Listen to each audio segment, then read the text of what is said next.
Hey true believers, Chris Mack coming at you with an action figure set that I never thought that I'd get to see up close and personal in my lifetime. Today we are going over the Marvel Legends Hellfire Club 2020 PulseCon box set. And guys, I'm so excited for it. So let's just dive in, because just the packaging in and of itself is something to talk about. So I went ahead and took off the bottom tray dressing here so we could worry about the box. So let's put that off to the side. I love how you get that nice golden Hellfire Club logo here. Absolutely beautiful. Come around to the top, you get that spot varnish Hellfire Club there. Come around to the side, and as you can see, let me get a focus on that, you get a nice Hellfire emblem here, Marvel Legends there. Come around to the back, and I love the portraits that they did here. I'll get a close-up on the read-up right there. Very good stuff there. Interesting choice for a Magneto helmet, by the way. Come around, same Hellfire logo there. Nothing on the bottom of the black. And then you take the Velcro, you open this thing, and oh my goodness, this thing is gorgeous. There's read-ups of Donald Pierce and Emma Frost on this side, so I'll get close up so you can read those at your convenience. Come around to this side, and you get Jean Grey and Sebastian Shaw. I'll get close up so you can read those at your convenience. And then this portrait of the inner circle is just gorgeous. And I love that it just looks like a frame, and then what you do, you open it up like opening up a vault, you know, behind a portrait, and then you get the action figures. This was some really cool product designs on Hasbro's part. On the inside here, you actually get a hidden letter. And on the back of the frame right here, it says X133. If I'm not mistaken, I believe that's a nod to Uncanny X-Men 133 when the the Hellfire Club successfully gets Jean Grey as part of their inner circle, and they're celebrating because they have her and they have the X-Men captured. Now, with that said, you take this thing out, and I like how it looks like it's actually taped in there, and you open it up, it looks like it has an actual wax seal, and there's an actual letter in there. So I'll make sure to get a close-up of the letter so you guys can read that at your convenience as well. Guys, I'm so excited. This was such a cool idea, and I'm glad that I picked it up. Speaking of which, if you do want to pick it up, it is sold out on Hasbro Pulse. I did, however, see that it is available on Big Bad Toy Store. But first and foremost, as I always say, please check with your local comic shop and see if anybody has traded it in. That's how I found mine. So with that said, let's get these guys out of the packaging and get a closer look at this amazing set. And here's the inner circle out of the packaging. And I'm actually thoroughly enjoying this set. Yes, there's things that I wanted, but can't always get what you want. But it's just awesome to actually see them throw back to the Claremont days of the Dark Phoenix Saga when Mastermind tried to lure Jean into the inner circle. These figures are damn comic accurate. But sadly, that's not to say that there are some things about this set that are going to drive you up the wall and frost you up there. So let's go ahead and get all four of these figures off the stand, and we'll get into it. The Hellfire Club, they're basically an elite group of rich individuals, and in this universe it's the mutants, and they want to use their money and influence to change the world into their own image. If you guys kind of want more understanding, I'd say watch something like Stanley Kubrick's Eyes Wide Shut, and it'll kind of give you an idea about these type of societies, etc., so forth. So with that said, the first appearance of Hellfire Club's inner circle, as well as Sebastian Shaw and Emma Frost, was Uncanny X-Men 129 from January 1980. We just recently reviewed Classic X-Men 35, which is its reprint, so I'll make sure to leave a card so you guys can check out that comic at your convenience. Donald Pierce was fully introduced in Uncanny X-Men 132 in April 1980. Now, I'm thinking, since this box is supposed to be an homage to the Dark Phoenix saga, I'm highly disappointed that they left out Jason Weigart, who's Mastermind, and who is responsible for turning Jean, into what she is here. And then Harry Leland, who pounded Wolverine through the Hellfire's mansion and into the sewer, which gave us the iconic ending page of Uncanny X-Men 132 by John Byrne. Gorgeous, gorgeous stuff. So that's all the backstory that I'm going to give because we have a lot to go through. This has a lot of accessories. So let's go ahead and start with this gorgeous extra head that we get. And if you're wondering who this is Selene. She was, she is an external along with Kandra and Gideon. And her first appearance was New Mutants number 9 from July of 1983. And she becomes the Black Queen to try to infiltrate the Hellfire Club. So I'm glad that we could swap out with Jean and kind of get more of the Hellfire Club that we know in more modern times. The next thing that we get, which is sort of random, but I'm glad that they included it. This is the Wolverine's mask that lays over his shoulders. So if you guys missed out on the Love Triangle 3-pack that this came with, they're at least re-releasing it. Yellows and blacks look good. Now the thing that I'm excited about is this hollowed out Magneto helmet, which if this is supposed to be from the Dark Phoenix, I don't understand why they have it in here, but hell, I'll take it because now you can actually have any of your Magneto figures holding an empty helmet without having to try to hide the face insert. So that's very much a welcome addition in my opinion. The next things, and this is odd because these guns right here,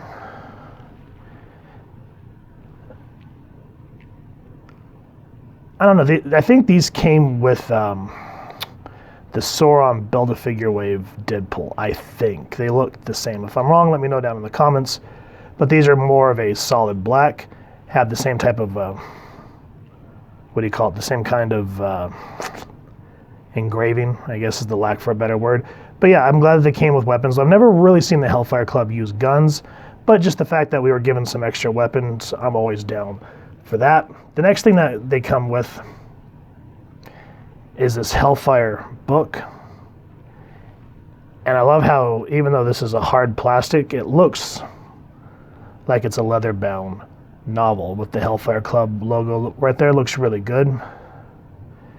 Inside looks like stock trading stuff nobody really wants to read. But again, I'm glad that this came because, I mean, if you don't want to use it for your Hellfire Club, you could use this with any of your Doctor Stranges or Scarlet Witches, so that's going to be a welcome addition. The other thing that it comes with is this very Catwoman-looking whip, and I'm glad that it's soft plastic because, they'll give us weapons and accessories with other figures, and either they'll merge it to where you can't use it like this, which I think is stupid, or it'll be hard plastic and it only goes one way. So I'm glad that this is all bendy, soft plastic. Oh man, that cattails is gonna hurt unless that's supposed to be like a metal rake. Ow, ow, ow, ow. But yeah, very nice looking whip. And then the last thing, the obligatory hands. And I'm glad that you could swap the hands out with both Donald Pierce and Sebastian Shaw so that you don't have to have different sizes. Flesh tone looks good, so you get a different punching hands. You get more of a resting hand that if you have like a goblet or something or a wine glass, you could put that in that hand. And then you get robotic hands. I already have the open hand on, what's his name, Pierce right now, but this is more like a resting robot hand. And speaking of, I'm a little disappointed that they didn't give us like the hardcore, robotic accessories that Pierce has. But I'm thinking again that when the X-Men fight the Hellfire Club for the first time, Colossus goes up against Pierce, and I don't recall him having any of his hardcore cybernetics like when Larry Hama took over the character. So I think all they did with Byrne and Claremont is they showed his hands, and Colossus, like, he's actually hurting me in my metal form. So I think that's why they went that route, but I would have loved to see some more cybernetics, because when he was in the 90s, it was crazy. And then the last obligatory hands, which is kind of weird for me because Emma, she gets kind of the regular resting female hands, but then she gets the punching hands, which I'm thankful for because it's something different, but I would have liked to have seen her kind of get some gripping hands like Jean came with, because Jean also comes with the punching hand, resting hand, and grabbing hand, and all Emma comes with the 2 regular resting hands and these. But nonetheless, for the accessories we have, I mean, look at that, guys. That is a whole mess of accessories that come with these figures, so I can't complain too much. And then, of course, on the ladies here, they get their capes. Just so much awesomeness. Now, to go over the paint apps real fast, because we have a lot of figures here to go through. Shaw looks almost damn comic accurate. Love that he actually has his very old school Victorian bow in his hair. Looks good. Chops, epic. Grin. His blue eyes. Like this looks like Sebastian Shaw. And then I like that they have, I don't remember what this is called in Victorian times, but you know, the little scarf, the blue kind of naval coat, and the under petticoat. I think that's what that's called, or I can't remember what that's called. Not a cummerbund. I can't remember. I think it's called a petticoat. And then again, the Victorian pants have a technical name for them. I can never remember, but then you'd have the white socks that go up with the buckled shoes. So yeah, very elegant. Love the gold buttons. Awesomeness on Shaw. Now let's go over Pierce. Kind of the same way, except he has more of that ruffian look about him because he has the brown coat. Gold looks good. Scarf looks good. Green looks great. Blonde hair. I'm glad that they kind of added sort of a dirty, darker brownish wash to it. Just adds to it. His face with, yeah, it's blue eyes as well. Look good. Skin tone looks great. Tan pants look good. And then I love the open robot hand, which I was talking about. Let's get a close up on that. So you can kind of get that menacing, like, I'll get you. Good stuff there, even though the focus just wants to make me look like a jackass. Good stuff all around. Love how the coat, just like Shaw's, goes all the way down like the old timiness. Gold buckle boots look great. Go over Emma. And I'm very thankful to have an old school looking White Queen. Because, you know, they have the one from Uncanny X-Men when Bendis took over, which I don't have a problem with the way that figure looks, but just having the old school Emma Frost look that we all were first introduced to her with looks amazing. So the blue eyes look great. Trying to see if I can bump it up so you guys can see it better. Makeup on her eyes looks good. Blonde hair. Love the blue pennant. Skin tone looks great. What is that thing called? Corset looks good. Gloves look awesome. I love the gray dry brushing that they did around her coat. Just looks awesome. And all the white around her just looks sleek. The one thing that I'm going to say, and this is going to piss me off about her, both her and Jean, is their legs. They're loose. We have this new technology, this new pinless technology, and we get the pins. What the hell, Hasbro? Come on. You just created this new technology and you couldn't do it for your box set for this set. And the same with the boots. We get the stupid high heel boots again that these chicks barely can stand in. And then of course the toe crumples up, and these figures, especially with the added weight of a plastic cape, these capes should have been felt. You know, if they're going to go that far out, look at that. I got lucky. I was able to actually stand Emma up.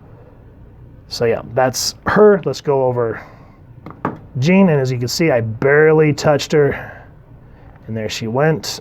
Emma's doing the same shit, which we're just going to let her go. I don't care.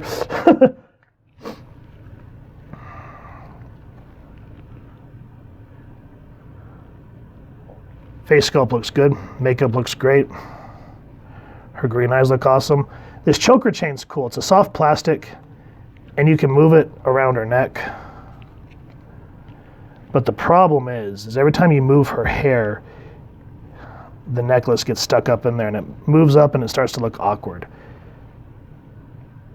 But you know, she was supposed to look very much other, not Jean, when Mastermind changed her. Love the little rose on her cape. Her red hair, the way it's put up, very Victorian. Love that they put some dark black wash into it. Sleek cape looks great, looks leather, even though it's another hard plastic. I mean, it's kind of soft plastic, but you get what I mean by hard plastic.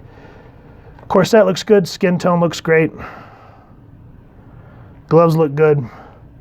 Boots, everything that's supposed to be about the Black Queen is here. So I'm happy with the way that these figures came out. Very beautiful paint apps, other than the stupid shoes. The shoes on the girls, just on these figures, really irk my gurk. So for the articulation, I went ahead and took the capes off so that you could see the full range on Jean and Emma. So head can look down really well. And then of course, because it's short hair, she can look up relatively well. Head that way, head that way. And then the head's a little bit loose on the rocker, so you can get a full range there. Arm 360 that way, that way, that way. And then of course, because these are older body molds, single joint there. 360 on the hand, up, down, get some cool dancing moves going on there. Waist, spins, and you actually get some really good movement on the waist there. Legs up. Can kick out that far. Thankfully, at least double jointed knees. Now kicking back, she has the butt flap, so of course we're not going to get 90-degree angle there, so that sucks. Foot can go up about that much. Foot can go down that much. And she does have pivot. And again, guys, always make sure to warm up your figures. So Jean, look down that much. Of course, short hair can look up more. This way, a lot of play in the head. Arms that way, single jointed elbow, hand go up, hand go down, can twist, and she has some pretty good play like Emma does as well. Legs out that far, forward, double jointed knee that way, butt flap, suck. Legs can go out that far, foot can go down, foot can go up, and it does have an ankle pivot. Pierce. And one thing I will say about the men figures that I'm kind of a little annoyed that Hasbro didn't pay attention to the female figures is it had this soft plastic here. It hides the ab crunch like the McFarlane Toys ones do. So I thought that was cool. So head can go down that much, that much, that much, that much, up that way, upper bicep swivel, double jointed elbows, and the hands do spin. It's just these parts here. This comes off so you can swap the hands, and then it's just a brown coat. So when it's on there, it's hard to articulate the hands. And just, you know, it is what it is. You gotta accept the nature of the beast in that regards. That way, and again, because this coat hides the ab crunch, which is a nice change for once. And he can go down about that much and about that far backwards, which, since it looks like they're trying something new with this body mold, that works for me. Legs out that way, double jointed knee, thigh swivel, and of course the girls have thigh swivel as well. Sorry, I missed that. Butt flap makes it impossible. Legs can go back that much like that. Does have the boot swivel, as I like to call it. Foot go up, foot go down, and it swivels. And last but not least, Shaw, and his articulation, equally impressive. That far down, that far up, that way, and you do get some play. Arms out that much, this way, upper bicep swivel, double jointed elbow. Again, wrists can move, it's hard with that cuff link on. Twist that way, twist that way. Can go down about that much, back about that much, out that far at the legs, thigh swivel, double jointed knees. Can't do the butt flap that way, leg, and they can go out about that far if I hadn't done that already. Swivels there at the shin, foot go up, foot go down, and the pivot. So guys, even though the females in this line kind of got the bad end of the deal by getting the old body mold, at least there's some things that are redeeming in that regard. And I do like that it looks like they're trying to figure out a way to hide the ab crunch. And I do wish that they would have given each and every one of these the pinless joint technology, because I hate seeing these nasty old pins. But nonetheless, this Hellfire Club, welcome addition, and it's something special because the Dark Phoenix Saga is always, a household X-Men story. Overall, guys, this box set was absolutely beautiful. I like a lot of the accessories they threw in. The box in and of itself is really awesome, and I appreciate that you can use the backdrop for photography. So I think that was one of my huge selling points, was to kind of have a semi-looking Hellfire Club background. I think my biggest beef with this set, as we saw with the Lady Deathstrike box set, or not box set, but the figure, she has pinless legs, and she moves very well, and they gave her that flat foot. These two, they went with the old high heels where you could barely get them to stand, the old loose wobbly legs with pins. Why introduce something new if you're not going to utilize it? Does it cost too much? Is it that hard? I think that's my biggest gripe, is trying to get these two, Emma and Jane, to stand the frick up, because they are victims of those stupid old school feet. It just drives me absolutely mad. Setting that aside, I would have loved to have seen some more cybernetic accessories come with Pierce, but I forgot that during the Dark Phoenix thing, he didn't really go full on android like he did during the Larry Hama days. I think all he did was show his robot hands and just about seriously injured Colossus. So putting that in my mind, I can't be too upset that they didn't add different accessories for Pierce. With that said, beautiful set, love it, glad that it's now in my collection. If you guys have enjoyed what you've seen, please first and foremost go check your local comic shop and see if maybe someone traded it in. That's how I lucked out with my set. If y'all have enjoyed this review, we really would appreciate if you take a moment to hit like, share, and subscribe. Helps the club channel more than you could possibly know. And if you wouldn't mind hitting that fancy little inner circle bell next to subscribe, that way as we continue to upload content, you guys will get notified. Come to the channel, and we love talking with you and hearing your thoughts and feedback down in the comments below, or our social media pages, which I'll make sure to leave the links down in the description. So with all that said, thank you so much for stopping by. Hope y'all continue to have an absolutely amazing day reading, and happy hunting, true believers.